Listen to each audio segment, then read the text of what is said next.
When a billionaire found a worn diary on a city bus, he expected nothing.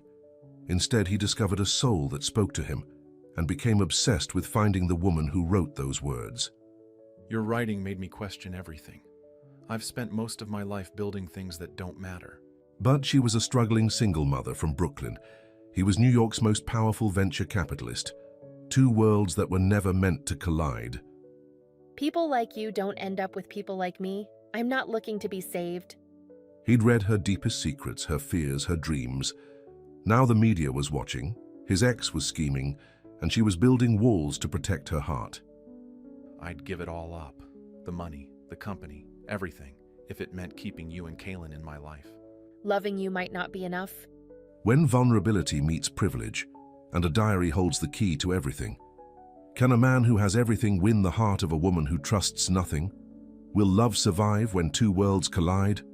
Or will the very thing that brought them together tear them apart? Before we get into the story, comment below where in the world you're watching from today. The number 47 bus rolled down the busy Brooklyn streets as rain pounded against its windows. Raina Clark held onto the metal pole with one hand while trying to keep her sleepy 6-year-old son Kaylin upright with the other. Her day had started.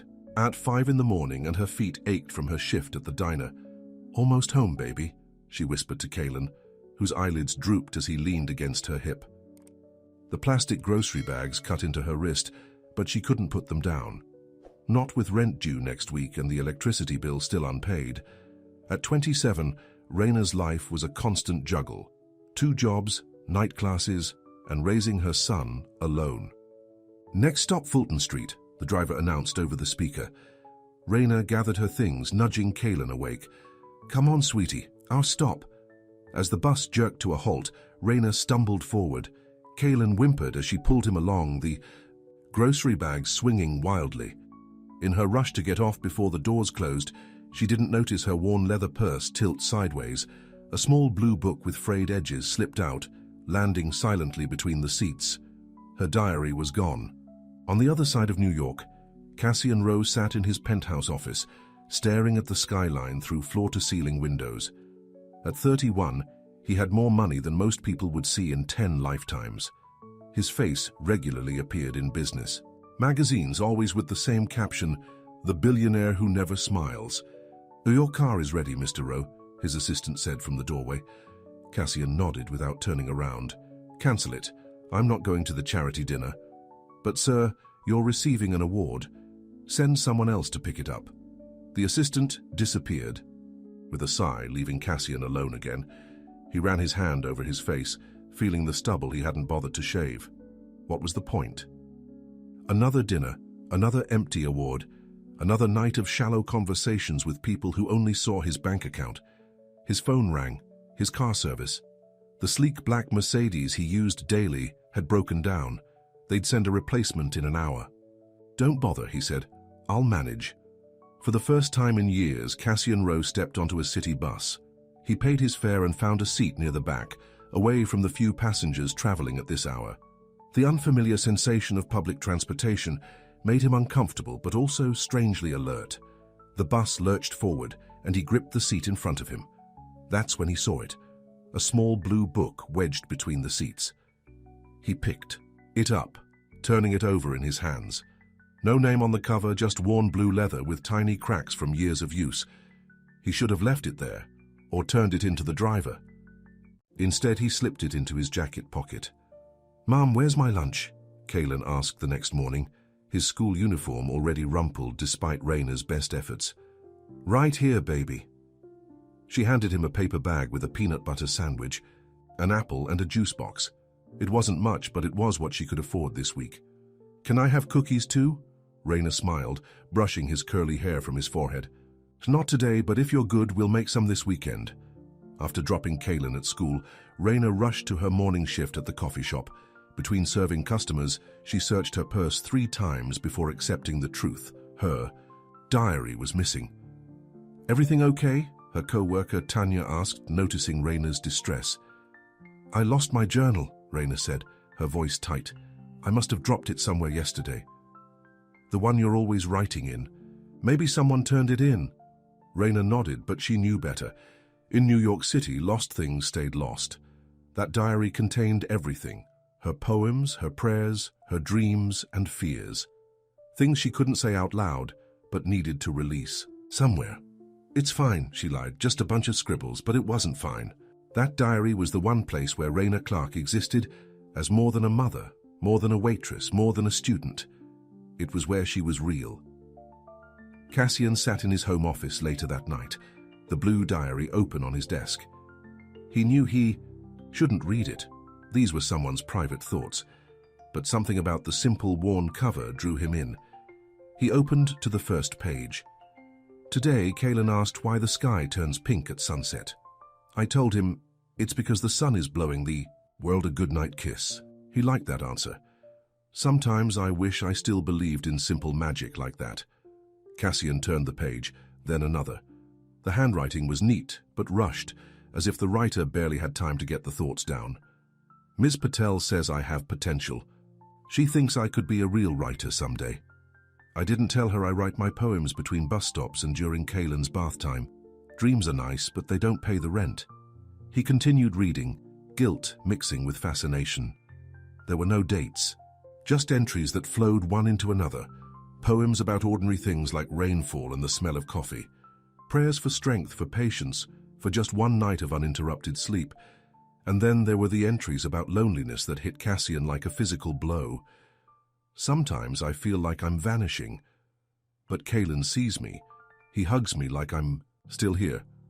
Cassian closed the book, feeling like an intruder, but an hour later he opened it again. By morning, he had read every page, ending with the last entry. I don't want a man to rescue me. I just want someone who listens when I speak, softly. If I could love out loud, I'd give it to someone who doesn't try to fix me, just holds my hand while I rebuild. At the bottom of the page was a small signature, RC. 3 days later, Raina had given up hope of finding her diary. She sat at her kitchen table after Kaylin was asleep, trying to study for her business class, but the words blurred on the page. She was too tired, too worried about money, and still upset about losing her journal. Her neighbor, Mrs. Rodriguez, knocked on the door holding the evening newspaper. "Thought you might want to see this," she said, pointing to a small section in the classifieds. There in bold letters was a message that made Raina's heart stop. "If you lost a journal filled with your soul, I found it. And I think it's saving mine. Come find me." See below was an email address. "Is it yours?" Mrs. Rodriguez asked. Raina nodded slowly, unable to speak. Someone had read her most private thoughts. Every insecurity, every hope, every dream she'd been too afraid to say out loud. A stranger knew them all. "You should write to them," Mrs. Rodriguez said. "That book meant something to you." After her neighbor left, Raina stared at the ad for a long time. She should be angry, violated. Instead, she felt a strange mixture of embarrassment and curiosity. Who was C, and what did they mean about her journal saving them? With shaking hands, she opened her laptop and typed a simple message. "I think you have my diary. My name is Raina Clark. I'd like it back, please." She hit send before she could change her mind. Cassian was in a board meeting when the email notification appeared on his phone. He'd been placing the ad in newspapers and online for days, hoping for a response but not really expecting one. Now seeing the name Raina Clark on his screen, he felt a jolt of electricity run through him. "Excuse me," he said, standing abruptly. The board members stared as he left the conference room without explanation. In his office, he read the short message again. Raina Clark. Now the mysterious RC had a full name. He found himself speaking it aloud, testing how it sounded. He typed his response carefully. "Raina, thank you for writing. Yes, I have your diary. I found it on the 47 bus 3 days ago. I know I should have turned it into the driver, and I apologize for reading it. Your words affected me deeply. I'd like to return it to you in person, if possible. We could meet somewhere public, wherever you'd feel comfortable." He hesitated, then added, "I've spent most of my life building things that don't matter. Your writing made me question everything. I know this sounds strange coming from a stranger, but thank you for that." He signed it simply, Cassian. Raina read his email during her break at the diner, her hands trembling. The sincerity in his words surprised her. She'd expected excuses, or maybe even creepy comments about her writing. Not gratitude, not this strange vulnerability from someone named Cassian. Should she meet him? It seemed crazy, but she wanted her diary back, and something about his message made her think he wasn't dangerous. Just lost, maybe. After her shift ended and she picked up Kaylin from after-school care, she replied, "I can meet Saturday at 2 p.m. at the coffee corner on Atlantic Avenue. It's a busy place. I'll be wearing a red scarf." On Saturday, Raina dropped Kaylin at her friend Tanya's apartment for a playdate, then headed to the coffee shop. She wore jeans, a simple sweater, and the red scarf she'd mentioned. Her heart raced. As she ordered a cup of tea she could barely afford, then took a seat near the window. At exactly 2 o'clock, a man entered. He was tall with dark hair and wore jeans and a grey hoodie, casual clothes that still somehow looked expensive. He held her blue diary in his hands, treating it with unusual care. Their eyes met, and Raina felt her breath catch. She recognized him from business magazines and news reports. This was Cassian Rowe, the billionaire venture capitalist whose face was on financial networks almost weekly, and he had been reading her diary. "Raina?" he asked, approaching her table. She nodded, unable to find her voice. "I'm Cassian," he said, sitting across from her. He placed the diary on the table between them. "I'm sorry for keeping this, and for reading it." Raina reached for her journal, her fingers brushing against its familiar cover. "Why did you read it?" she finally asked. "Why not just turn it in?" "Somewhere?" Cassian looked down at his hands. "I don't know. I opened it to see if there was a name inside, and then your words just pulled me in." He looked up, meeting her eyes. "You wrote things I didn't even know I was feeling. I've spent years building things, but you wrote the blueprint for how I want to live." Raina didn't know what to say. This powerful, wealthy man was sitting across from her, talking about her scribbled thoughts as if they were precious. "You must think I'm crazy," he said, when she remained silent. "A little," she admitted. "Or maybe just lonely." He smiled then, and it transformed his face. "Both, probably." Their conversation continued, awkward at first, then flowing more naturally. He asked about her poems, about her business classes. She found herself telling him about Kaylin, about juggling 2 jobs and school, about her dreams of writing and owning her own business someday. "I should go," she said finally, checking her phone. "I need to pick up my son." Cassian nodded, looking disappointed but understanding. "Of course." He hesitated. "Raina, would it be too forward to ask if I could see you again? Maybe with Kaylin? I could take you both to the Children's Museum or anywhere you'd like." Raina studied him carefully. Every instinct told her to say no. Men like Cassian Rowe didn't belong in her world, but there was something in his eyes, a genuine longing for connection that made her pause. "Why?" she asked. "Why would someone like you want to spend time with someone like me and my 6-year-old? "Because when I read your words, I felt alive for the first time in years," he answered simply. "And I'd like to feel that way again." Raina looked down at her diary, then back at the man across from her. "The museum," she said finally. "Next weekend. But this doesn't mean anything. I'm not looking to be saved."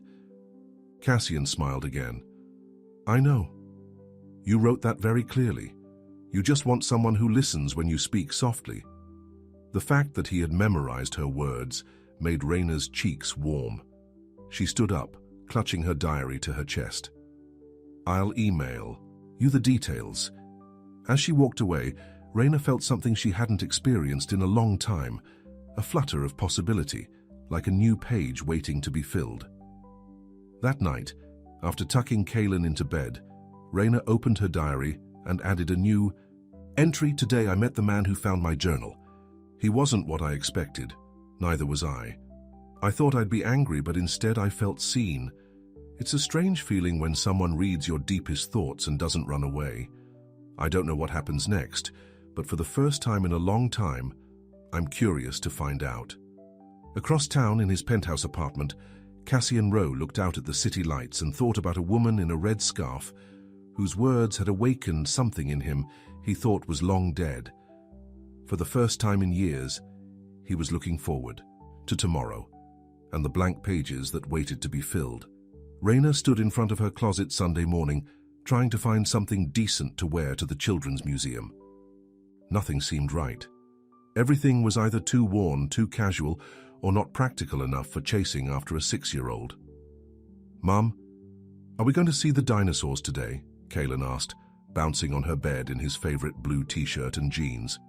"Yes, baby, and we're going with a new friend." Kaylin stopped bouncing. "Is it a boyfriend?" Raina turned quickly. "No, definitely not. Just someone who's being nice to us." "Is he rich?" "Jamal at school said his mom has a rich boyfriend who buys him video games." Raina sighed, sitting beside her son. "Kaylin, not everything is about money. And Mr. Rowe is just a friend who wants to go to the museum with us because he thought it might be fun." She finally settled on a simple blue dress with a jean jacket, the nicest outfit she owned that was still practical. As she braided her hair, she wondered what Cassian would wear, probably something that cost more than her monthly rent. At exactly noon, there was a knock at their apartment door. Raina took a deep breath before opening it. Cassian stood in the hallway looking nothing like a billionaire. He wore jeans, sneakers, and a plain grey t-shirt under a casual jacket. The only hint of wealth was his expensive watch, which he seemed to be trying to hide under his sleeve. "Hi," he said, his eyes taking in her small apartment with genuine interest rather than judgment. "Hi," she replied, suddenly shy. "Come in, this is Kaylin." Her son peeked out from behind her, studying Cassian with suspicious eyes. "Hello, Kaylin," Cassian said, crouching down to the boy's level. "Your mom tells me you like dinosaurs. Is that true?" Kaylin nodded slowly. "That's good, because I do too, especially the T-Rex. What's your favorite?" "Triceratops," Kaylin answered, warming up slightly. "They have 3 horns to protect themselves." Cassian smiled. "Smart choice. Protection is important." He looked up at Raina. "Ready to go?" she expected. A fancy car with a driver waiting outside. But instead, Cassian led them to a regular taxi. "I thought this would be easier," he explained, noticing her surprise. Less attention. At the Children's Museum, Kaylin raced ahead to the dinosaur exhibit, his earlier shyness forgotten. Raina watched as Cassian followed, matching her son's excitement with surprising ease. "Most adults get bored with this stuff," she commented, when Cassian spent 15 minutes discussing fossil formations with Kaylin. "I never got to do this as a kid," he admitted quietly. "My father thought museums were a waste of time. Education was for getting ahead, not for enjoyment."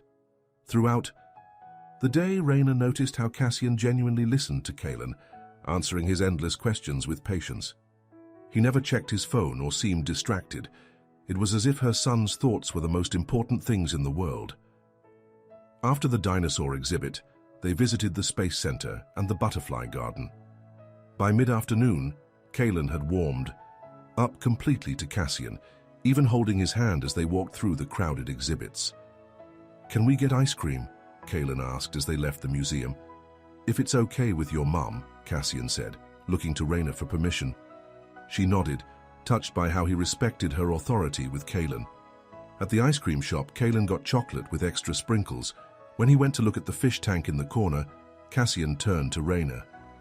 "He's amazing," he said. "Smart, curious, kind. You've done an incredible job with him." Raina felt her cheeks warm at the compliment. "It hasn't been easy.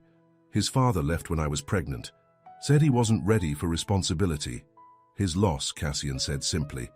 "What about you?" she asked. "No kids?" He shook his head. "No kids, no wife, no girlfriend, just work." "That sounds lonely." "It is," he admitted. "Until I found your diary, I didn't realize how empty everything was. You wrote about struggling to pay bills but finding joy in reading stories with Kaylin. I have more money than I know what to do with, but I can't remember the last time I felt real joy." Raina looked away, uncomfortable with his intensity. "We should probably head home soon. Kaylin has school tomorrow." Cassian nodded, not pushing further. "Of course." Back at her apartment building, Cassian walked them to their door. Kaylin was half asleep, leaning against Raina's side. "Thank you for today," she said. Kaylin had a wonderful time. So did I. Cassian hesitated. Could we do this again? Maybe next weekend? Raina wanted to say no. Getting involved with someone, like Cassian Rowe, was asking for heartbreak. Men like him didn't end up with single mothers from Brooklyn, but the hope in his eyes made her pause. We'll see, she said finally. I'll email you. He nodded, accepting her uncertainty. Good night. Raina. After putting Kaylin to bed, Raina opened her diary again. Today was strange and wonderful. Cassian isn't what I expected. He treated Kaylin like he mattered. Do you know how rare that is? Most men see my son as baggage, not as the blessing he is. I'm scared of what I'm feeling. Starting to care about. Someone means risking pain again. And I've had enough pain to last a lifetime. Over the next few weeks, Cassian became a regular presence in their lives. He took them to the park, to movies, to the aquarium. Sometimes he brought simple gifts, a dinosaur book for Kaylin, a journal with a better lock for Raina. Nothing flashy. Nothing that screamed money. One evening after Kaylin was in bed, they sat on Raina's small balcony drinking tea. Can I ask you something? She said. Why me? You could be with anyone. Models, actresses, women from your world. Cassian looked out at the city lights. I have been with those women. It was always the same. They wanted my money, my connections, my status, not me. He turned to her. You wrote in your diary that you don't need a man to rescue you. Do you know how refreshing that is? Everyone in my life wants something from me. I don't want your money, Raina said firmly. I know, that's why I'm here. The next day at the diner, Raina was serving a table when the TV in the corner caught her attention. It was a business news channel showing Cassian at some corporate event. The caption read, Rowe Ventures CEO makes rare public appearance. He looked different on screen, colder, more distant. Nothing like the man who had spent yesterday helping Kaylin build a model volcano for his science project. Isn't that your friend? Her manager asked, noticing her stare. Raina nodded uncomfortably. Girl, what are you doing with Cassian Rowe? Her co-worker Tanya whispered when the manager walked away. We're just friends, Raina insisted. Friends? The man is worth billions, and he's spending his weekends with you and Kaylin. There has to be more to it. Raina frowned. He's not like that. He's just lonely. Tanya raised an eyebrow. Billionaires don't get lonely, honey. They get whatever they want. The comment bothered Raina all day. What did Cassian really want from her? It couldn't be just friendship. Men like him always had angles, agendas. That night, after finishing her business class assignment, she got an email from him. I have tickets to a children's theater performance of The Lion King this Saturday. Would you and Kaylin like to go? I remember you wrote in your diary that you've always wanted to see it. Raina stared at the screen. She had written that months ago after seeing an advertisement for the show. Tickets were far too expensive on her budget. The fact that he remembered that small detail from her diary made her chest tight. She typed back, We'd love to go. Saturday arrived with excitement. Kaylin couldn't stop talking about seeing real lions on stage. Raina tried to explain they were costumes and puppets, but he remained convinced they'd see actual animals. Cassian arrived to pick them up, this time in a modest sedan rather than a taxi. I thought I'd drive today, he explained. It's easier with the theater traffic. At the theater, Raina expected him to have front row seats or a private box. Instead, they had good but normal orchestra seats, mixed in with other families. I didn't want to make a scene, he said quietly when she looked surprised. My assistant wanted to reserve a VIP section, but I told her no. This is better, isn't it? Just being regular people for the day? Raina nodded, touched by his understanding. He was trying so hard to fit into her world, rather than dragging her into his. The show was magical. Kaylin sat between them, his eyes wide with wonder at the colorful costumes and incredible puppetry. During Can You Feel the Love Tonight, Cassian's hand found Raina's in the dark, his fingers interlacing with hers. She should have pulled away, but she didn't. After the show, they went for pizza at a casual restaurant nearby. Kaylin couldn't stop talking about the performance, acting out his favorite parts and singing snippets of songs. This was the best day ever, he declared, his face covered in tomato sauce. It really was, Cassian agreed, smiling at Raina across the table. The warmth in his eyes made her heart race. On the drive home, Kaylin fell asleep in the back seat. As they pulled up to her apartment building, Cassian turned to her. "Raina, I need to tell you something." Her stomach tightened. Here it was, the moment when everything would change, when he'd reveal his true intentions. "I have to go to London for business next week," he said. "I'll be gone for 10 days. Oh. It wasn't what she expected. "That's fine. You don't have to report to me. I know, but I wanted you to hear it from me, not see it on some news channel." He paused. "I'll miss you both." The simple admission hung in the air between them. "We'll miss you too," she said finally. He smiled, relief evident on his face. "Can I call you while I'm away?" "I'd like that." After carrying a sleeping Kaylin upstairs and putting him to bed, Raina walked Cassian to the door. "Thank you for today," she said. It meant a lot to Kaylin. "And to you?" he asked softly. Instead of answering, she rose on her tiptoes and kissed his cheek. "Travel safe." That night she wrote in her diary, "I'm falling for him. I shouldn't be, but I am. He makes me feel like I'm special, like my thoughts matter. But what happens when he gets bored? Men like Cassian Rowe don't stay with women like me. I'm setting myself up for heartbreak. Worse, I'm setting Kaylin up for disappointment. He already asks when Cassian is coming over next. What happens when he stops coming at all?" True to his word, Cassian called every day from London. He talked to Kaylin about his trip, describing the big red buses and the changing of the guard at Buckingham Palace. He promised to bring back souvenirs for both of them. On his last night away, after Kaylin was in bed, he called Raina again. "I miss you," he said simply. "You'll be back tomorrow," she reminded him, trying to keep her tone light. "I know, but being away has made me realize something." He paused. "Raina, these past weeks with you and Kaylin have been the happiest of my life. I don't want to just be your friend." Raina's heart raced. "Cassian, I know it's complicated, I know our worlds are different, but when I'm with you, none of that matters. You see me, not my money, not my company, just me." "People will talk," she said softly. "They already are. My co-workers think I'm after your money. Let them talk. We know the truth." After they hung up, Raina couldn't sleep. What was she doing? Getting involved with Cassian would only lead to pain. Their worlds were too different. Eventually, he'd realize that and leave, just like Kaylin's father had. The next day, Cassian texted that his flight had landed. He'd come over that evening after getting settled. Raina spent the day cleaning her apartment, though she knew he didn't care about its size or simplicity. When the doorbell rang, Kaylin raced to answer it. "Cassian," he shouted, throwing his arms around the man's legs. "Hey, buddy," Cassian said, picking him up for a proper hug. "I missed you." "Did you bring me something from London?" Kaylin asked eagerly. "Kaylin," Raina scolded gently. "That's not polite." Cassian laughed. "It's okay, and yes, I did bring something." He set down his bag and pulled out a small box wrapped in colorful paper. "This is for you." Kaylin tore open the package to find a detailed model of a London double-decker bus and a children's book about dinosaurs discovered in England.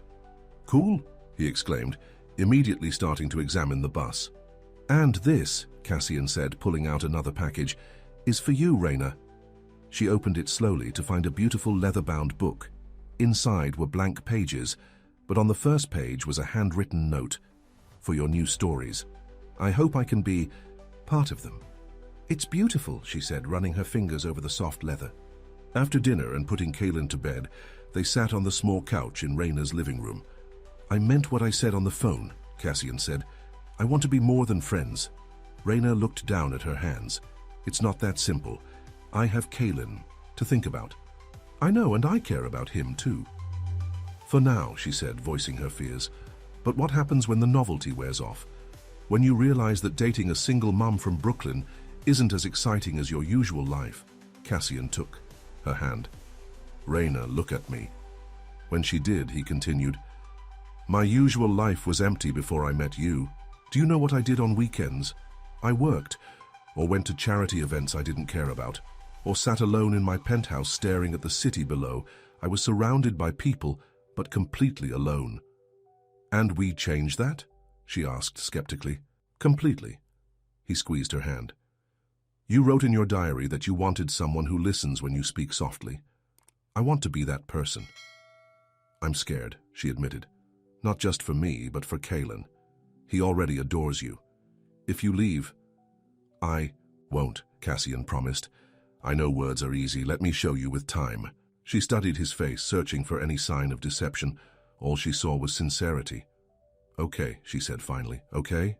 She nodded. "Let's try. But slowly. And Kalen comes first. Always."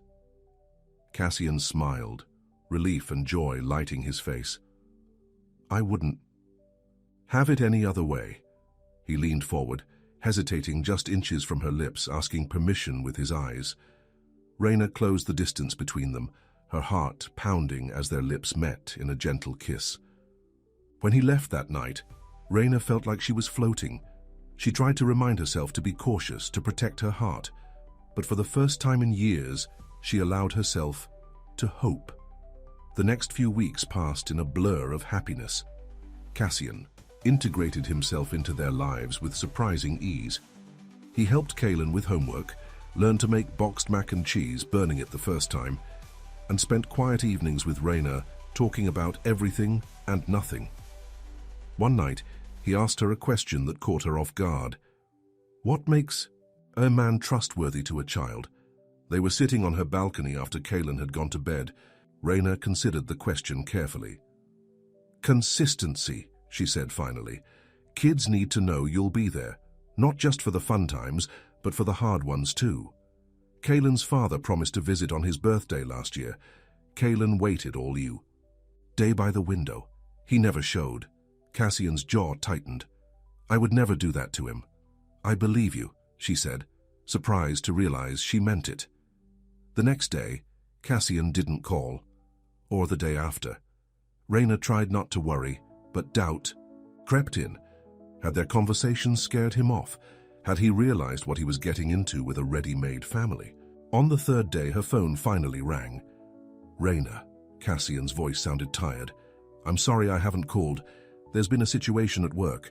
A company we invested in is collapsing, and I've been in emergency meetings for 48 hours. Straight."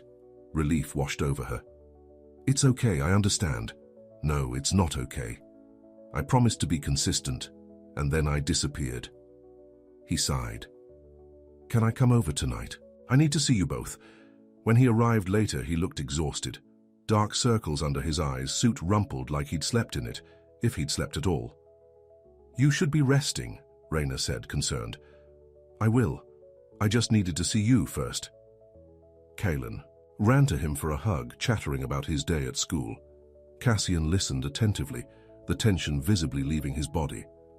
After Kalen went to bed, Cassian turned to Raina. "I realized something during this crisis." "What's that?" "Before you, work was everything.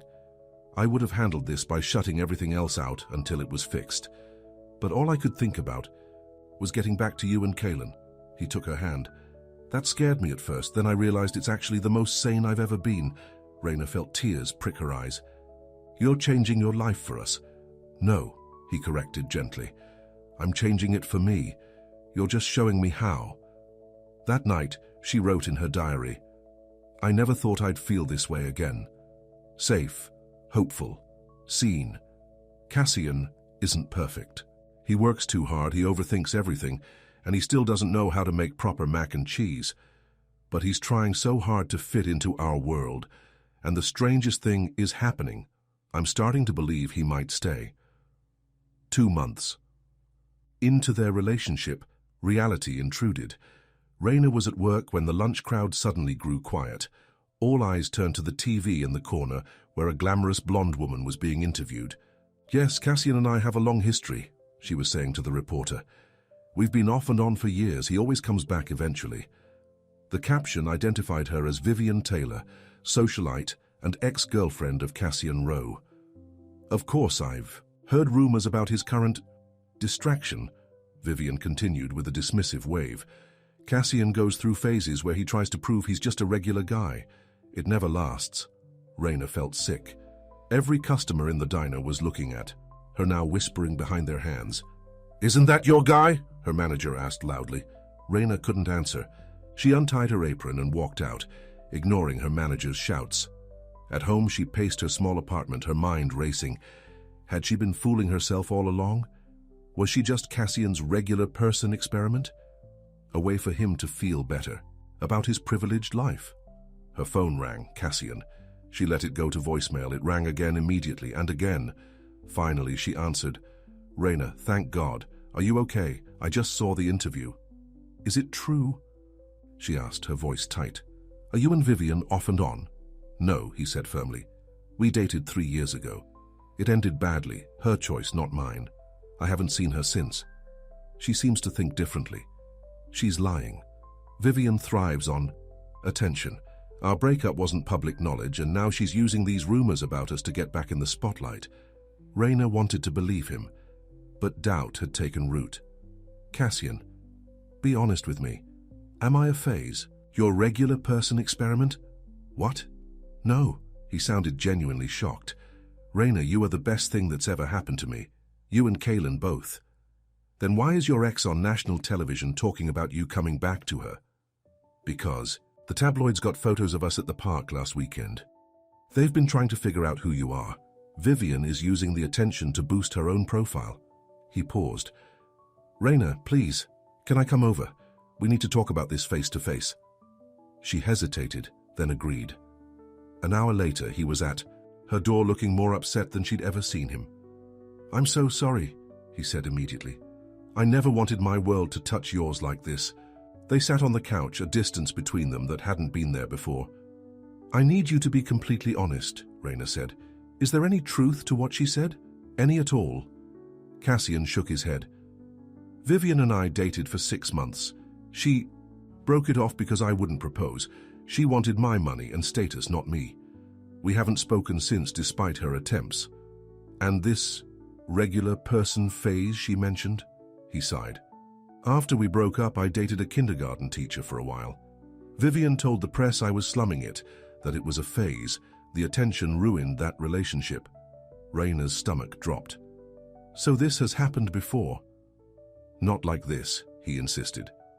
"What I feel for you is completely different, but the result will be the same," she said quietly. "Your world is going to destroy ours, only if we let it." He moved closer, taking her hands. "Raina, I love you." The words hung in the air between them. It was the first time he'd said it. "I love you," he repeated, "and I love Kaylin. I won't let Vivian or anyone else come between us, but you have to trust me." Raina wanted to, but fear held her back. "I need time to think." Cassian nodded, understanding in his eyes. "Take all the time you need. I'll be here when you're ready." After he left, Raina curled up on her couch, tears finally coming. She'd known their different worlds would cause problems eventually. She just hadn't expected it so soon. Her phone buzzed with a text from Tanya. "Are you okay? Everyone at work is talking about the interview." Then another text, this one from her mother in Philadelphia. "Just saw something on TV about that rich man you're seeing. Call me." Raina turned off her phone.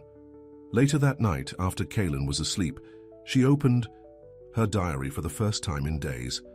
The fairy tale is over. Reality has set in. I was stupid to think someone like Cassian could fit into my life without complications. His world is so different from mine, but the hardest part is that I believe him when he says he loves me. And I love him too. I'm just not sure love is enough to bridge our worlds. She closed the book, feeling lost and uncertain. Tomorrow she would have to decide. Walk away now before she and Kaylin got hurt even more, or take a leap of faith on a man who lived in a world she could never truly belong in. As she finally drifted off to sleep, her last thought was of Cassian's face when he'd said those 3 words. The vulnerability in his eyes had been real. Of that much she was certain.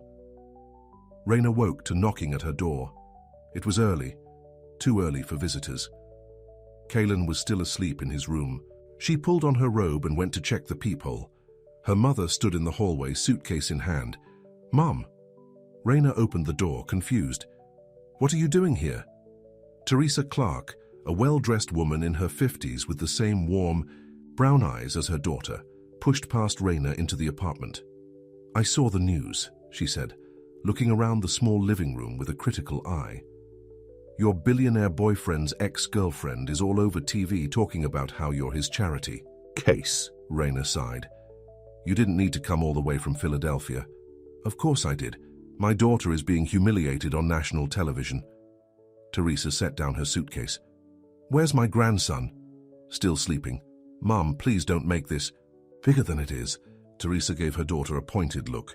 "Raina, you're dating one of the richest men in New York. Did you really think it would stay private?" Before Raina could answer, Kaylin's bedroom door opened and he appeared, rubbing his eyes. "Grandma!" he shouted, running to hug Teresa. "There's my boy." She scooped him up, covering his face with kisses. "I've missed you so much." While Kaylin showed his grandmother his latest school projects, Raina made coffee and tried to think. Her mother had always been protective, sometimes overly so. Having her here while trying to figure out her relationship with Cassian would only complicate things. "So," Teresa said when Kaylin went to get dressed, "tell me about this Cassian." "Ro, is he good to you, to Kaylin?" "Yes," Raina said honestly. "He's kind, respectful, and Kaylin adores him. And you? Do you love him?" Raina looked down at her coffee mug. "It's complicated. Love always is, baby." Teresa reached across the table to squeeze her daughter's hand. "But that doesn't answer my question." "Yes," Raina admitted. "I love him. But I don't know if our relationship can survive his world. You saw that interview." "I did. And I saw a jealous woman trying to cause trouble." Teresa's expression softened. "Raina, you've always kept your heart locked up tight, especially after what happened with Kaylin's father. If you've let this man in, he must be special." Raina's phone buzzed with a text from Cassian. "Good morning, I hope you slept well. I understand you need space, but please let me know you're okay." Teresa watched her daughter's face as she read the message. "That's him, isn't it?" "I know that look." Raina nodded, typing back a quick response. "I'm okay, my mother is here from Philadelphia. I'll call you later." "Your mother is here and would like to meet him," Teresa said, reading over Raina's shoulder. "Invite him for dinner tonight." "Mom, I don't think—" "Raina Clark, I raised you to face problems head-on, not hide from them. If this man is important to you and Kaylin, I want to meet him."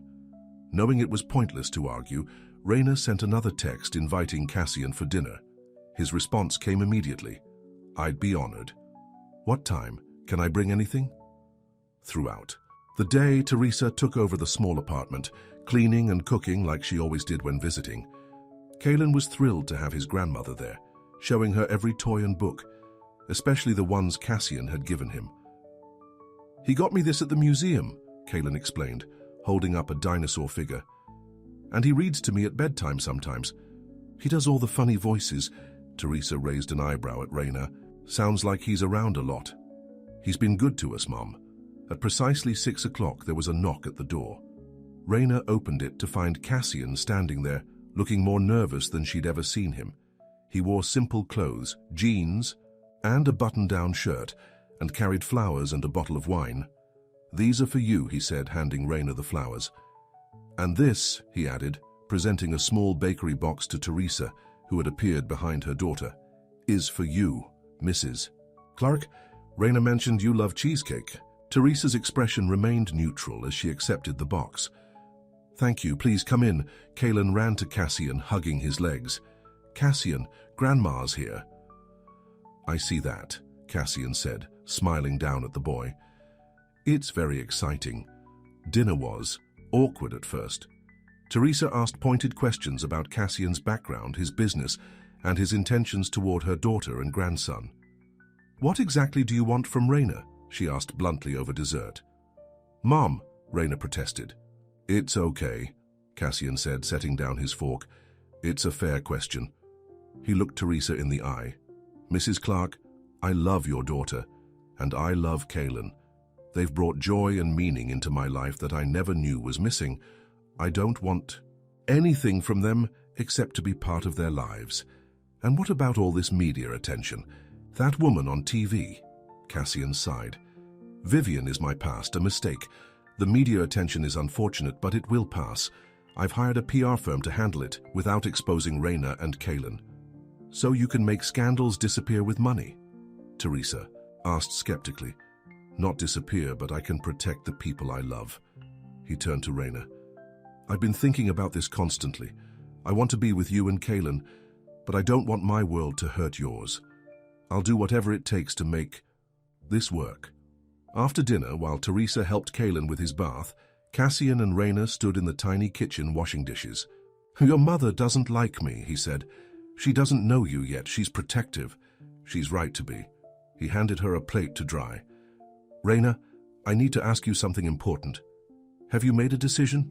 About us? Raina set down the dish. Towel. I'm scared, Cassian. Not of you, but of your world. I saw how people at the diner looked at me after that interview. Like I was either a gold digger or a charity case. What people think doesn't matter. It does when it affects Kaylin. What happens when kids at school start teasing him about his mom dating a billionaire?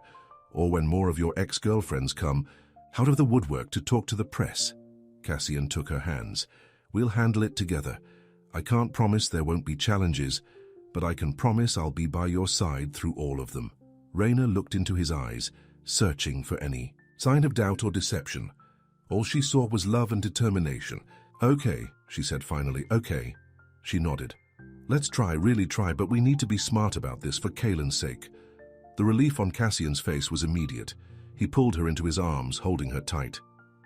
I love you, Raina Clark. More than I ever thought possible. From the bathroom doorway, Teresa watched the embrace, her expression softening slightly. Maybe this man wasn't what she'd expected. Maybe he was exactly what her daughter needed. Over the next few weeks, life settled into a new pattern. Teresa stayed, taking the couch, while Raina and Kaylin kept their bedrooms. Her presence was both a comfort and a challenge. She watched Cassian closely, testing him in subtle ways, asking him to help with household repairs, quizzing him about his plans for the future, observing how he interacted with Kaylin. To Raina's surprise, Cassian passed every test. He fixed the leaky faucet that had been driving her crazy for months. He answered Teresa's questions honestly, never losing patience. And with Kaylin, he was consistently kind, attentive, and respectful of boundaries. He's not what I expected. Teresa admitted one night after Cassian had left, and Kaylin was in bed. What did you expect? Raina asked. Someone entitled, arrogant, looking for a plaything. She shrugged. He's none of those things. No, he's not. Teresa studied her daughter's face. You really love him, don't you? I do, Raina said simply. Then be careful, baby. Men like him live in a different world. I don't want to see you or Kaylin get hurt. He's not like Kaylin's father, Mum. He's not going to disappear when things get hard. I hope you're right. The next day, Raina had just finished her shift at the coffee shop when a sleek black car pulled up outside. The driver opened the back door, and Vivian Taylor stepped out, looking like she'd just walked off a magazine cover. You must be Raina, she said, her voice dripping with fake sweetness. I thought it was time we met. Raina's co-workers stared through the window, whispering excitedly. We have nothing to talk about, Raina said, trying to walk past. Vivian blocked her path. Actually, we do. You see, I know Cassian better than anyone. This little phase he's going through with you, it won't last. If you'll excuse me, I need to pick up my son from school. Ah, yes, the child. Vivian's smile turned cold. That's what makes this so sad. Cassian doesn't want children, Raina. He told me that many times. Eventually, he'll remember that. Raina tried to stay calm, but Vivian's words hit a nerve. I think you should leave. He'll get bored, you know, playing house with you and your son in that tiny apartment. Cassian needs excitement, challenges. A simple waitress can't give him that. You don't know anything about me or my relationship with Cassian. Vivian laughed. Oh, honey, I know Cassian. When we were together, he bought me diamonds, took me to Paris on a whim. What has he given you? A few children's books? Some flowers? She leaned closer. That's because he knows it's temporary. Raina felt sick, but she refused to show weakness. Are you done? For now. Vivian handed her a business card. When he breaks your heart, and he will, call me. I might be able to help you sell your story to the tabloids. At least you'll get something out of this little adventure. As Vivian walked back to her car, Raina stood frozen on the sidewalk, the business card clutched in her hand. Part of her wanted to tear it up immediately, but a small voice of doubt made her slip it into her pocket instead. That evening, she didn't tell Cassian about the encounter. She didn't tell her mother either. Instead, she watched Cassian as he helped Kaylin with homework, looking for any sign that Vivian might be right. "Are you okay?" Cassian asked later, noticing her unusual quietness. "You seem distracted." "I'm fine," she lied. "Just tired." He studied her face, clearly not believing her. "Raina, whatever it is, you can tell me." Before she could respond, her phone rang. The elementary school. Kaylin had fallen on the playground and might need stitches. They rushed to the school, finding Kaylin in the nurse's office with a nasty cut above his eye. He was trying not to cry, but his bottom lip trembled when he saw his mother. "Mom," he said, voice breaking. "It hurts." "I know, baby." Raina examined the cut, heart racing. "We need to get you to the hospital." "I'll drive," Cassian said immediately. At the emergency room, they waited for hours. Kaylin curled up in Raina's lap, whimpering occasionally when the pain got worse. Cassian paced, clearly frustrated by the wait. "Let me make some calls," he said. "I can get him seen faster." "No," Raina said firmly. "We wait our turn like everyone else." Cassian looked like he wanted to argue, but nodded instead. "You're right. I'm sorry." Finally, a doctor examined Kaylin, confirming he needed stitches. As they prepared for the procedure, Kaylin panicked.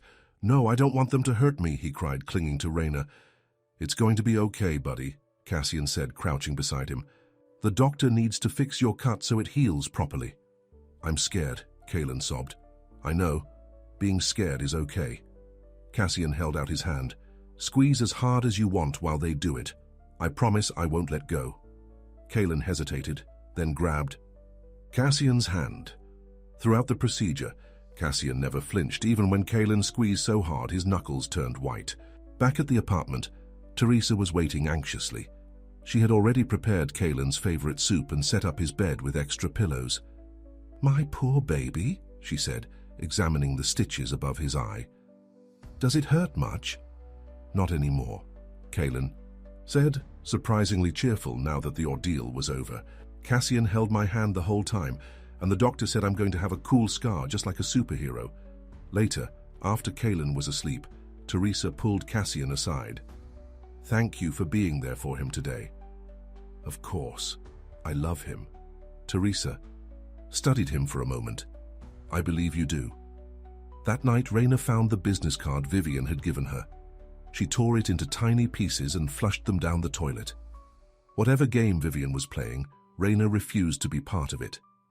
A week later, Teresa announced it was time for her to return to Philadelphia. "You don't need me hovering anymore," she told Raina. "You and Kaylin are in good hands."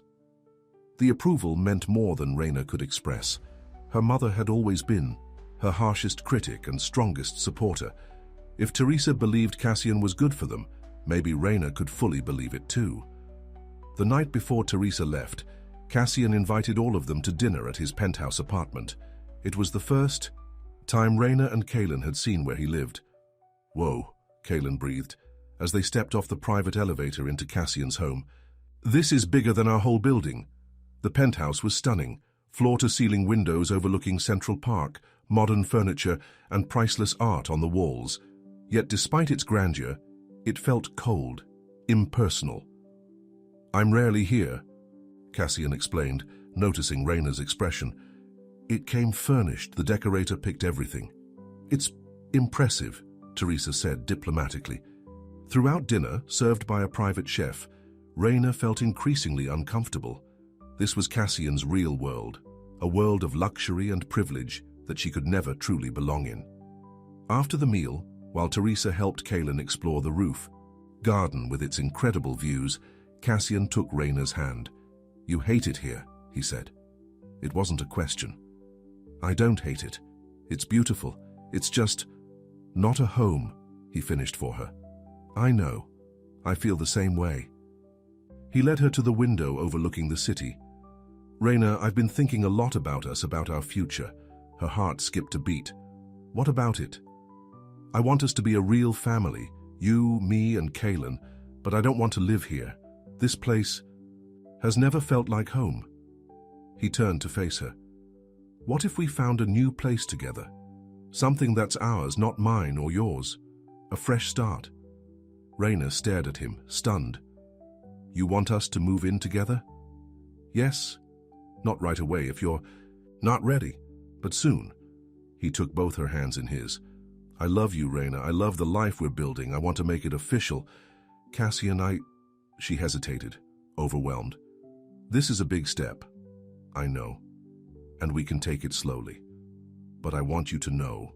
That's where I see us heading. Before she could respond, Kaylin came running in from the roof garden, excited about something he'd seen. The moment passed, but Cassian's words stayed with Raina. That night, back in her own apartment, she wrote in her diary, Cassian wants us to live together, to be a real family. Part of me is thrilled. The other part is terrified. I look at his world, that cold, perfect penthouse, and I can't imagine Kaylin and me fitting in there. But then I look at Cassian himself and I see home. Is that enough? Can love really bridge such different worlds? 2 weeks after Teresa returned to Philadelphia, Raina was at her business class when the professor made an announcement. We have a special guest speaker tonight, he said. One of New York's most successful venture capitalists has agreed to talk about entrepreneurship and answer your questions. Raina's stomach dropped as Cassian walked into the classroom. He hadn't told her he would be there. Their eyes met and he looked as surprised as she felt. Throughout his presentation, Cassian was professional and engaging, never giving any indication that he knew Raina. But afterward, as students gathered around him with questions, she overheard snippets of conversation. Is it true you're dating a single mom from Brooklyn? How did you meet her? Are the rumors about Vivian Taylor trying to win you back true? Raina slipped out of the classroom, anger and embarrassment washing over her. In the hallway, she texted Tanya, asking if she could watch Kaylin a little longer. Then she sat on a bench, waiting for the crowd around Cassian to disperse. Finally, he emerged, looking relieved to find her waiting. Raina, I had no idea you were in this class. The professor only gave me the course number, not the student names. It's fine, she said, her tone making it clear it wasn't fine at all. No, it's not, I'm sorry. He sat beside her. Those questions were inappropriate. But inevitable, right? That's what happens when you date a billionaire. Everyone wants a piece of the story. Cassian looked pained. Raina, I need to pick up Kaylin. She stood, gathering her books. I'll talk to you tomorrow. That night, after putting Kaylin to bed, Raina sat on her balcony, trying to sort through her feelings. She loved Cassian, that wasn't in question. But could their relationship survive the constant intrusion of his public life? Her phone buzzed with a text from him. I'm outside. Can we talk? Raina went to the window and saw Cassian's car parked across the street. She buzzed him up, knowing they needed to have this conversation. When she opened the door, he looked exhausted, worry lines etched around his eyes. I'm sorry, he said immediately. I should have checked which class I was speaking to. It's not about that, Raina sighed. It's about everything. The whispers, the looks, the questions. It's never going to stop, is it? Cassian sat on the couch, running a hand through his hair. It will die down eventually, but no, it won't stop completely. Not as long as I'm who I am. And I'm who I am, she added quietly. A waitress, a single mum, someone who doesn't belong in your world. That's not true. He moved to take her hands, but she stepped back. Raina, you belong wherever you want to be, including with me. Do I? Because it doesn't feel that way when your ex-girlfriend calls me your charity case on national television, or when your business associates whisper about me behind my back, or when my classmates treat me like I'm just a piece of gossip. Cassian's face fell. I know it's been hard, but we can get through this together. Can we? Because I'm not sure anymore. Tears filled her eyes. I love you, Cassian, but loving you might not be enough. Don't say that. He stepped closer, gently wiping away a tear that had escaped down her cheek. Please, Raina, we've come so far. I need time to think, she said, echoing her words from weeks before. Real time, space. Pain flashed across his face, but he nodded. How much time? I don't know. She hugged herself, suddenly cold. I just know I can't keep doing this, being pulled between two worlds, wondering when the next scandal will hit. I understand. His voice was barely above a whisper. For what it's worth, I'd give it all up. The money, the company, everything, if it meant keeping you and Kaylin in my life. The sincerity in his eyes nearly broke her resolve. That's not what I want. You wouldn't be you without your work. I just need to figure out if I can be me while being with you. He nodded, respecting her decision even as it clearly tore him apart. I'll go. But Raina, I'm not giving up on us. Take all the time you need. I'll be waiting. After he left, Raina, curled up on the couch, tears flowing freely now. She had spent so long protecting her heart, keeping it locked away from the world. Then Cassian had found her diary, and somehow found his way in too. Now she had to decide if the risk of loving him was worth the pain it might bring. Days passed without contact from Cassian, though Kaylin asked about him constantly. When is Cassian coming over? Did he forget about us? Each question broke Raina's heart a little more. He's very busy with work, baby, but he hasn't forgotten us. One afternoon, Raina was sorting through bills at the kitchen table. Rent due, electricity. Past due, Kaylin needing new shoes. When there was a knock at the door, a courier stood in the hallway with an envelope. Delivery for Raina Clark. Inside was a note from Cassian. Raina, I'm respecting your need for space, but I miss you both terribly. If you're willing, I'd like to see Kaylin this weekend. Perhaps take him to the Science Museum as we planned. I understand if you say no. With all my love, Cassian. P.S. I've enclosed tickets for you as well in case you decide to join us. No pressure, just hope. Raina stared at the museum tickets, conflicted. She didn't want to send Kaylin alone, but she wasn't sure she was ready to see Cassian yet. In the end, her son's happiness won out. Kaylin, how would you like to go to the Science Museum with Cassian this weekend? His face lit up. Really? Are you coming too? Yes, I'll be there. The museum was crowded with weekend visitors. Raina spotted Cassian waiting near the entrance, hands in his pockets, looking more casual than she'd ever seen him in jeans and a simple t-shirt. Kaylin broke free from her grasp and ran to him. Cassian! Cassian's face transformed as he knelt to hug the boy. Hey, buddy. I've missed you so much. I missed you too. Where have you been? Mom said you were busy with work. Cassian's eyes found Raina's over Kaylin's head. I was, but I'm never too busy for you. Throughout the day, they maintained a careful distance, focusing on Kaylin rather than their own complicated feelings. Cassian was attentive and gentle with Kaylin, never pushing for more interaction with Raina than she offered. As they walked through the space exhibit, Kaylin ran ahead to see a model rocket, leaving them momentarily alone. Thank you for today, Cassian said quietly. Seeing you both, means everything to me.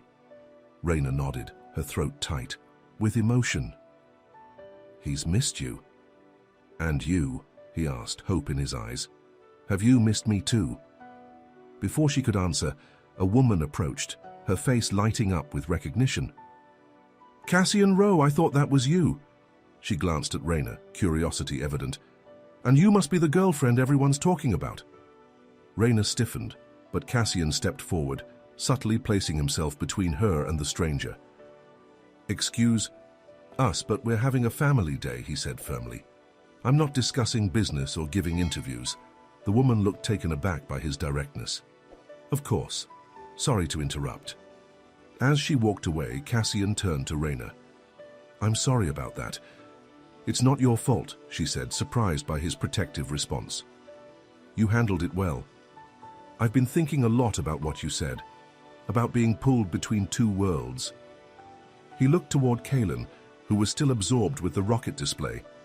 I can't change who I am or what I've built, but I can change how I let it affect us. The sincerity in his voice touched something deep inside her. For the first time in days, Raina felt the wall around her heart begin to crack. I've missed you, she admitted finally. So much. Relief washed over his face. Does that mean... It means I'm still thinking, but I'm not ready to give up on us either. It wasn't everything, but it was a start. The hope in Cassian's eyes was like sunrise after a long night. Later, as they walked Kaelin through the gift shop, letting him pick out a small souvenir, Cassian leaned close to Raina. Whatever you decide, I want you to know something. You asked once what peace looks like after pain. He looked at her with such tenderness it made her breath catch. For me, it looks like this. You, Kaelin, simple moments together. That's all I want, that's all I need. As they left the museum, Kaelin between them holding both their hands, Raina felt something shift inside her. The fear was still there. Fear of being hurt, of disrupting Kaelin's life, of never truly fitting into Cassian's world. But alongside it was something stronger, the certainty that what they had found together was worth fighting for. That night, after Kaelin was asleep, Raina opened her diary. Today, I watched Cassian with Kaelin at the museum. The way he protects him, listens to him, cherishes him. The way he respects my boundaries even when it hurts him to do so. I've been so focused on our differences that I almost missed what matters most. He loves us for exactly who we are. Not as projects to fix or trophies to win, but as the people who make his life whole. Maybe love isn't about finding someone who fits perfectly into your world. Maybe it's about creating a new world together. The next morning, Raina made a decision. She called in sick to both jobs, arranged for Kaelin to spend the day with a friend from school, and took the subway to Cassian's office. The receptionist recognized her immediately. "Miss Clark, Mr. Rowe is in a meeting, but I'll let him know you're here." "Actually," Raina said, gathering her courage, "I was hoping to surprise him." Minutes later, she was being escorted to a conference room where Cassian was leading a meeting with several serious-looking executives. When he saw her through the glass walls, he stopped mid-sentence, clearly shocked. He excused himself and stepped out into the hallway. "Raina, is everything okay? Is Kaelin—" "Everything's fine," she assured him. "I'm sorry to interrupt your meeting. I needed to see you." The worry on his face softened into something hopeful. "I'm glad you did. Give me 5 minutes to wrap this up." While she waited, Raina looked around at the sleek, modern office. Pictures of Cassian with celebrities and politicians lined the walls. Awards and recognition plaques filled glass display cases. This was his world, a world of power, influence, and wealth she could never match. Yet when he returned, all she saw was the man, not the billionaire, not the CEO, just Cassian. "Let's go somewhere private," he said, leading her to his office, and closing the door. "I've been doing a lot of thinking," Raina began, her heart racing. "About us, about what I want, about what scares me." Cassian nodded, waiting patiently for her to continue. "I love you," she said simply. "And I'm tired of letting fear make my decisions for me." Hope bloomed in his eyes. "What are you saying?" "I'm saying yes. Yes to us trying to build a life together. Yes to finding a new place that can be ours. Yes to facing whatever comes next, together." The joy that spread across his face was like nothing she'd ever seen. He crossed the room in 2 strides, pulling her into his arms and lifting her off her feet in a tight embrace. "I love you so much," he whispered against her hair. "I promise you won't regret this." When he set her down, his eyes were suspiciously bright. "I have something for you. I was going to bring it over this weekend, but since you're here..."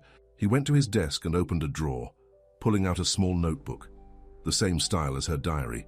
He handed it to her with a nervous smile. "Open it," he encouraged. Inside, on the first page, was his handwriting. "I never thought I'd want forever. But you made me believe in chapters I didn't know I was missing. Here's a blank journal, for the story we haven't written yet. With you, I want to write slow." Tears filled Raina's eyes as she looked up at him. "It's beautiful." "I meant every word." He took her hands. "Raina Clark, you and Kaelin have given me more in these few months than I found in all the years before. Whatever story comes next, I want to write it with you." Instead of answering with words, Raina closed the distance between them, wrapping her arms around his neck and kissing him with all the love and hope she'd been holding back. Outside the glass walls of Cassian's office, Employees pretended not to notice their boss holding a woman like she was the most precious thing in the world. But word spread quickly through the building. Cassian Rowe, the man known for his brilliant mind and cold demeanor, had finally found his heart. And it belonged to the woman who had left her diary on a bus. The next few weeks passed in a blur of happiness. Raina and Cassian began looking for a new place to live, something that would feel like home to all of them. Not too extravagant, Raina insisted, but Cassian was firm about certain requirements. "It needs to be in a good school district for Kaylin," he said, as they scrolled through listings on his laptop. "And close enough to your night classes, and it should have a garden or at least a decent-sized balcony." "You've thought about this a lot," Raina observed, touched by his consideration. "I've thought about little else," he admitted with a smile. They settled on a brownstone in Brooklyn, more spacious than Raina's apartment, but not ostentatious like Cassian's penthouse. It had a small backyard where Kaylin could play and 4 bedrooms, including one that Cassian immediately designated as Raina's writing room. "For when you finally finish that novel you've been working on," he explained when she protested that it was unnecessary, "the one you mentioned in your diary." The fact that he remembered that small detail, a dream she'd barely acknowledged, even to herself, made her love him even more. Moving day arrived on a sunny Saturday in June. Raina had worried about how Kaylin would adjust to the change, but her fears proved unfounded. He raced through the empty rooms of their new home, claiming the bedroom with the dinosaur wallpaper Cassian had surprised him with. "This is the best house ever," he declared, jumping on his new bed. "Can we stay here forever?" Cassian caught Raina's eye across the room. "That's the plan, buddy." As they unpacked, Raina was struck by how seamlessly their lives were blending together. Cassian's expensive coffee maker looked right at home next to her chipped mugs. His business books shared shelf space with her paperback romances and Kaylin's picture books. That evening, after Kaylin was asleep in his new room, they sat on the back steps of their brownstone, sharing a bottle of wine. "Happy?" Cassian asked, his arm around her shoulders. "Happier than I thought possible," she admitted, "though I'm still waiting for the other shoe to drop." He frowned. "What do you mean?" "This feels too perfect." She looked up at the starry sky. "My whole life, whenever things were going well, something would come along and ruin it." "Not this time," Cassian said firmly. "I won't let that happen." She smiled at his certainty.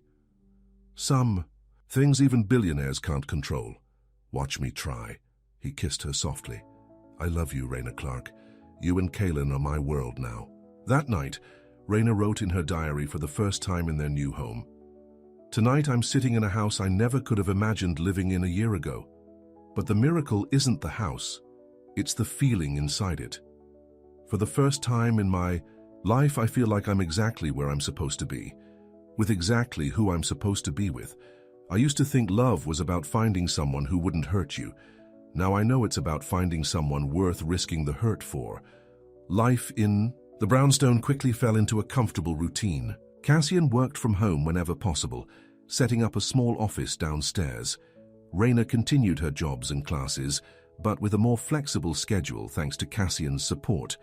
And Kaylin thrived, especially now that Cassian was helping him with math, his most challenging subject.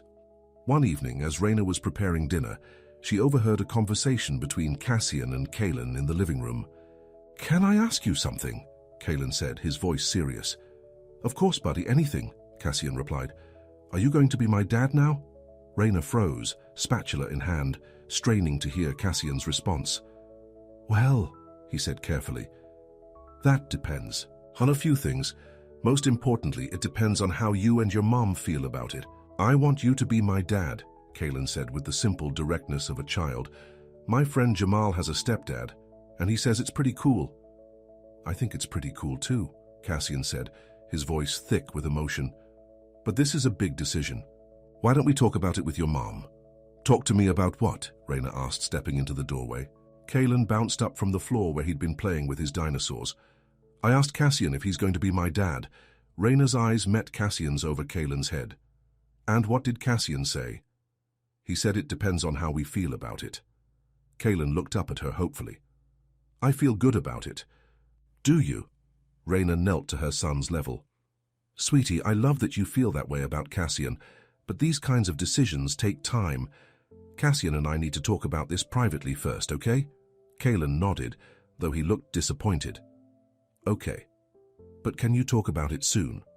Father's Day is next month, and I want to know if I should make a card at school.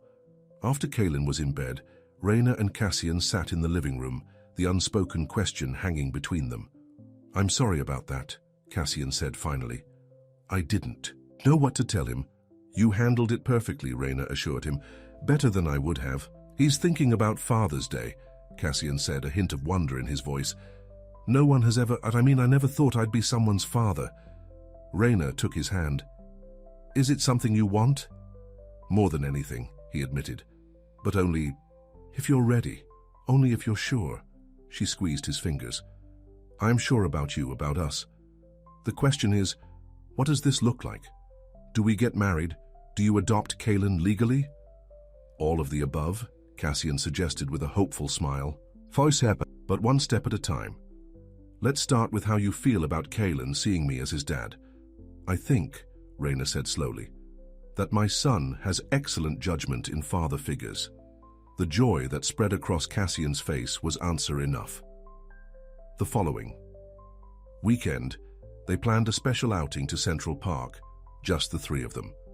It was a perfect summer day, the park filled with families enjoying the sunshine. They rented a rowboat on the lake, had a picnic lunch and played frisbee on the great lawn. As the afternoon waned, they found a quiet spot under a tree.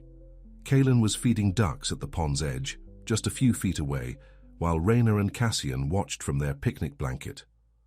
I need to ask you something important, Cassian said, suddenly serious. Raina's heart skipped a beat. What is it? He took her hand, his eyes never leaving hers. These past months have been the happiest of my life. You and Kaelan have given me something I never knew I was missing, a real family, a home. You've given us just as much, she said softly. I hope so. He reached into his pocket and pulled out a small velvet box. Because I want to give you everything. Forever. Raina's breath caught as he opened the box, revealing a beautiful diamond ring. Elegant but not flashy, exactly to her taste. Raina Clark, Cassian said, his voice thick with emotion.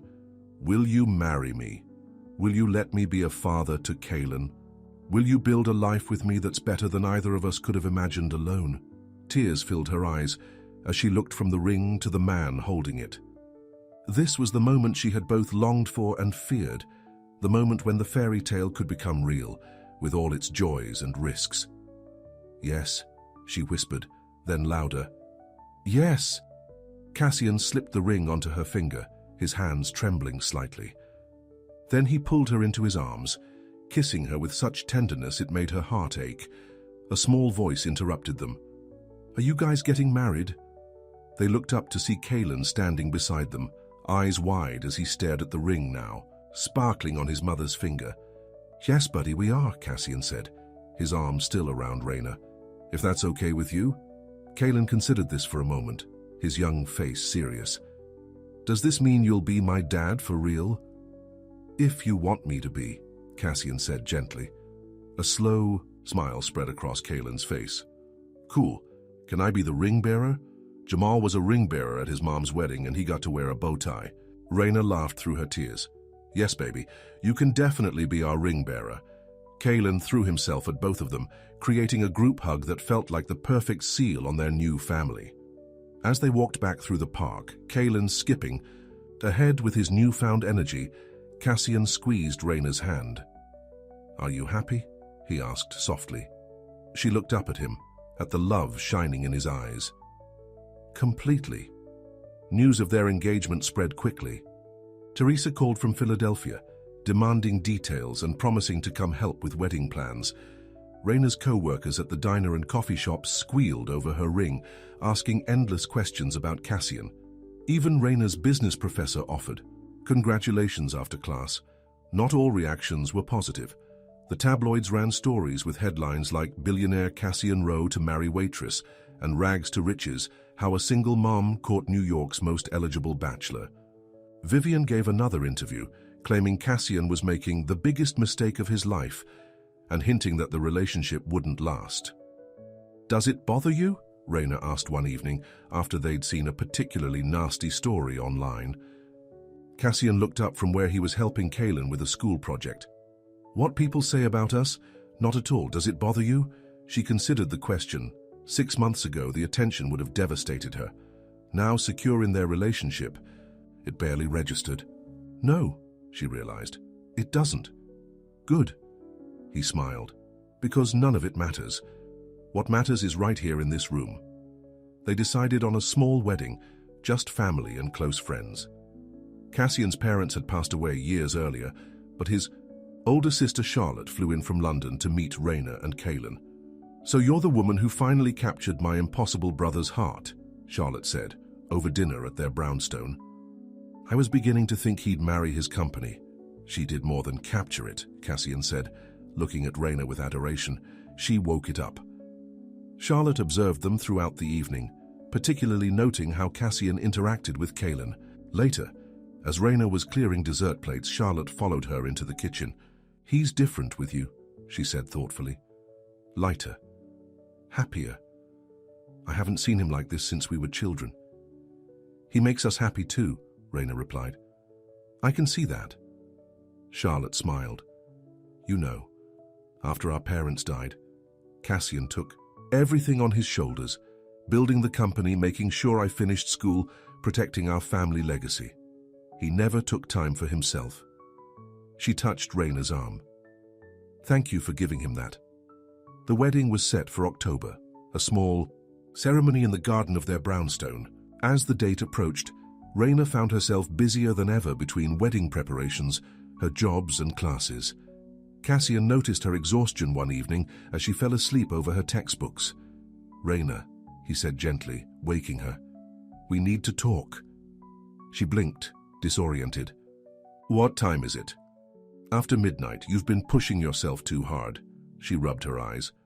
"I'm fine, just a lot going on." "That's what I want to talk about." He sat beside her at the kitchen table. "I think you should quit your jobs." Raina stiffened. "What? No, those jobs are how I support Kaylin and myself." "I know, and I respect that independence more than I can say. But we're getting married. We're building a life together. Let me help carry some of the weight while you finish your degree." "Cassian, I can't just live off your money. It's not about my money," he insisted. "It's about what makes sense for our family. You're working 2 jobs, taking night classes, planning a wedding, and being an incredible mother to Kaylin. Something has to give, or you'll burn out." Raina wanted to argue, but the truth was she was exhausted. "What if we need the money someday? What if something happens to you or the company?" Cassian took her hands. "First of all, we have more money than we could spend in 10 lifetimes. Second, I've set up trusts for both you and Kaylin that are completely separate from my business holdings. No matter what happens, you'll both be secure." "You did that already?" she asked, surprised. "Of course. The day after you agreed to marry me." He squeezed her fingers. "But this isn't about money, Raina. It's about you having the freedom to pursue your dreams, finish your degree, write that novel, be present for Kaylin without the constant stress of juggling everything." She hesitated, torn between her fierce independence and the practical wisdom of his words. "I don't want to lose myself," she admitted, finally. "I don't want to become someone who just lives off her husband's success." "You could never be that person," Cassian said firmly. "It's not in your DNA. But being part of a family means leaning on each other when needed. Right now, you need support. Let me give it to you." The next day, Raina gave notice at both her jobs. It was harder than she expected. These places had been her lifeline for years, the means by which she'd supported herself and Kaylin through the toughest times.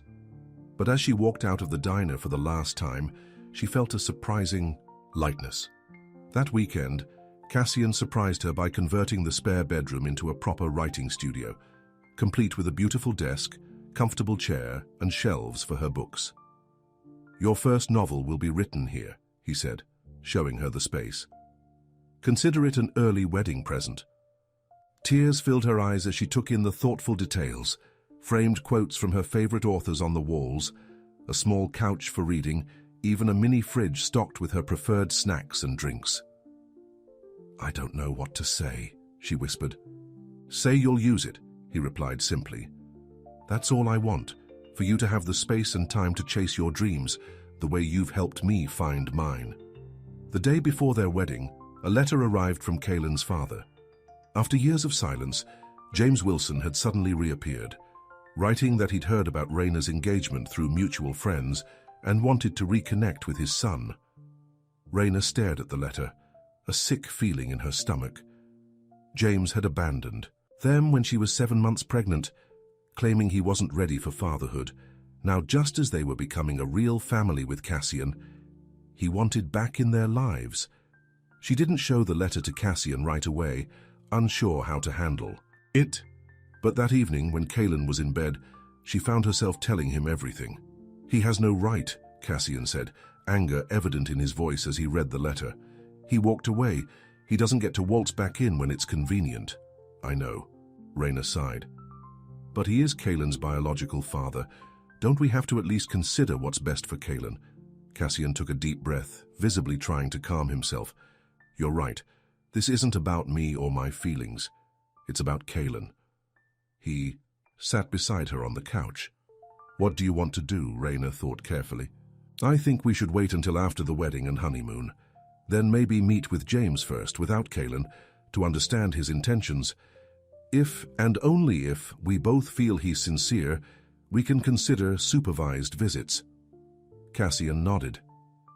"That sounds reasonable, and I'll support whatever you decide is best for Kaylin." She leaned against his shoulder, grateful for his understanding. "How did I get so lucky?" "I ask myself the same question every day," he murmured, kissing the top of her head. The next morning dawned clear and perfect for their garden wedding. The brownstones' backyard had been transformed with white flowers, twinkling lights, and an arch where they would exchange vows. Raina got ready upstairs with Teresa and Charlotte helping her. Her dress was simple but elegant, ivory lace that hugged her curves before flowing gracefully to the floor. "Here you look beautiful, baby," Teresa said, tears in her eyes as she adjusted Raina's veil. "Cassian won't know what hit him," Charlotte agreed. Downstairs, Kaylin was taking his ring-bearer duties very seriously, practicing walking slowly as Cassian had shown him. He wore a miniature suit that matched Cassian's, complete with the bow tie he'd been so excited about.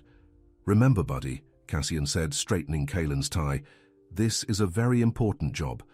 You're helping your mum and me start our new family together." "I know," Kaylin said solemnly. "I won't let you down." Cassian felt his heart swell with love for this small boy who had accepted him so completely. "You could never let me down. Not ever." As guests began to arrive, a small gathering of about 30 people, Cassian greeted them with uncharacteristic nervousness. This day meant more to him than any business deal, any financial success. Today he was gaining not just a wife, but a son and a real family. The ceremony was set to begin at noon. Cassian stood under the flower arch with the minister, watching the back door of the house for his bride. Soft music played as Charlotte walked down the aisle, followed by Kaylin, who carried the rings on a small pillow with impressive concentration. Then the music changed, and everyone stood as Raina appeared in the doorway, her arm linked with Teresa's. Cassian felt his breath catch at the sight of her, radiantly beautiful in her wedding dress, but more importantly, with a joy in her eyes that matched what he felt in his heart. As Teresa placed Raina's hand in his, he whispered, "You are the most beautiful thing I've ever seen." The ceremony was brief, but deeply meaningful. They had written their own vows, speaking from the heart, about the journey that had brought them together. "Raina," Cassian said, his voice steady despite the emotion evident in his eyes, "before I found your diary on that bus, I was just going through the motions of living. You wrote about feeling invisible sometimes, but you saw me, the real me, behind all the money and success. You taught me what matters: love, family, being present for the small moments that make a life worth living. I promise to cherish you and Kaylin, to listen when you speak softly, and to hold your hand while you rebuild whatever needs rebuilding. I promise to be the man you believed I could be when you wrote those words that saved me." Tears streamed down. Raina's face as she spoke her vows. Cassian, I spent so long protecting my heart, afraid to hope for more than survival. Then you found my diary, my most private thoughts, and instead of using them against me, you showed me that vulnerability can be strength. You never tried to fix me or my life, you just wanted to be part of it. I promise to love you through whatever comes next, to create a home with you wherever we are, and to keep writing our story together, one page at a time.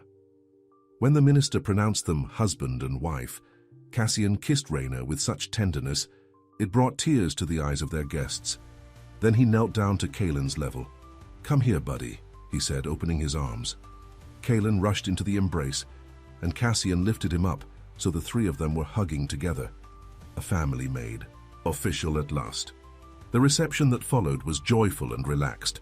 They danced in the garden, ate cake, and celebrated with the people they loved most. As evening fell, twinkling lights illuminated the space, creating a magical atmosphere.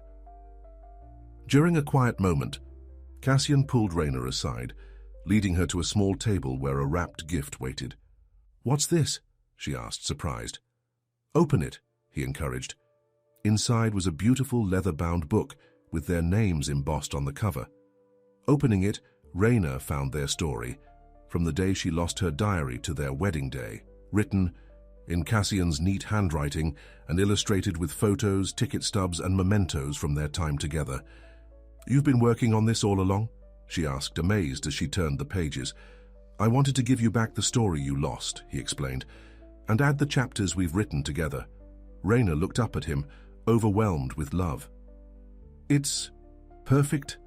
The best part," he said, turning to the final pages, "is that most of it is still blank, waiting for us to fill it with whatever comes next." 1 year later, Raina sat in her writing studio, putting the finishing touches on her first novel. Cassian had been right. Having the time and space to write had unleashed her creativity. The book, a love story inspired by their own but with plenty of fictional twists, had already attracted interest from publishers. Outside, she could hear Cassian and Kaylin in the backyard, working on the treehouse they'd been building together, every weekend. Kaylin's laughter floated through the open window, followed by Cassian's deeper chuckle. So much had changed in the past year. After careful consideration, they had allowed James limited contact with Kaylin, supervised visits twice a month. It hadn't been easy, especially for Cassian, but they'd put Kaylin's needs first. Surprisingly, the arrangement had worked out better than expected. James had matured over the years and seemed genuinely interested in being a positive presence in his son's life. While fully respecting that Cassian was Kaylin's dad in all the ways that mattered, Raina's business degree was nearly complete, and she'd already started a small literary magazine showcasing writers from underprivileged backgrounds, a passion project Cassian had enthusiastically supported both emotionally and financially. Most exciting of all was the news they'd received just last week. The adoption papers had finally been approved. Cassian was now legally Kaylin's father, though in their hearts it had been true for much longer. Raina finished typing the last sentence of her novel, then saved the document and closed her laptop. She walked to the window, watching Cassian help Kaylin hammer a nail into the treehouse wall. Her husband looked up, catching her eye, and smiled. That special smile he reserved just for her. She placed a hand on her stomach, feeling the slight roundness that had just begun to show. They hadn't told Kaylin yet about the baby. They would wait another few weeks to be sure everything was progressing well, but Cassian knew, and his joy had been boundless. Their family was growing, evolving, creating new chapters in the story. They were writing together. Later that night, after Kaylin was asleep, Raina and Cassian sat on their back porch swing, looking up at the stars. His arm was around her shoulders, her head resting against his chest. "Happy?" he asked, echoing the question he'd asked so many times before. "More than I ever dreamed possible," she answered truthfully. Cassian's hand moved to rest gently on her stomach. "Me too. I never thought I'd have this. A real family. A home that feels like home. A future I'm excited about. All because of a lost diary," Raina mused. "No," he corrected gently. "All because you were brave enough to write your truth and I was lucky enough to find it." Inside the house, on the bookshelf in their bedroom, sat two journals side by side. One, a worn blue diary with frayed edges, the pages Raina had left behind. The other, the leather-bound book Cassian had given her on their wedding day, its pages gradually filling with their shared story. A story that had begun with loss, but had transformed into something neither of them could have written alone, a love that had saved them both, one page at a time. In the quiet night, under the canopy of stars, Raina Clark Rowe closed her eyes and made a silent wish, not for herself, but for anyone who might be writing their heart into a diary somewhere, hoping that someone would truly see them, truly hear them, even when they spoke softly. Because sometimes the words we think no one will ever read are exactly the ones someone else needs to find. The end.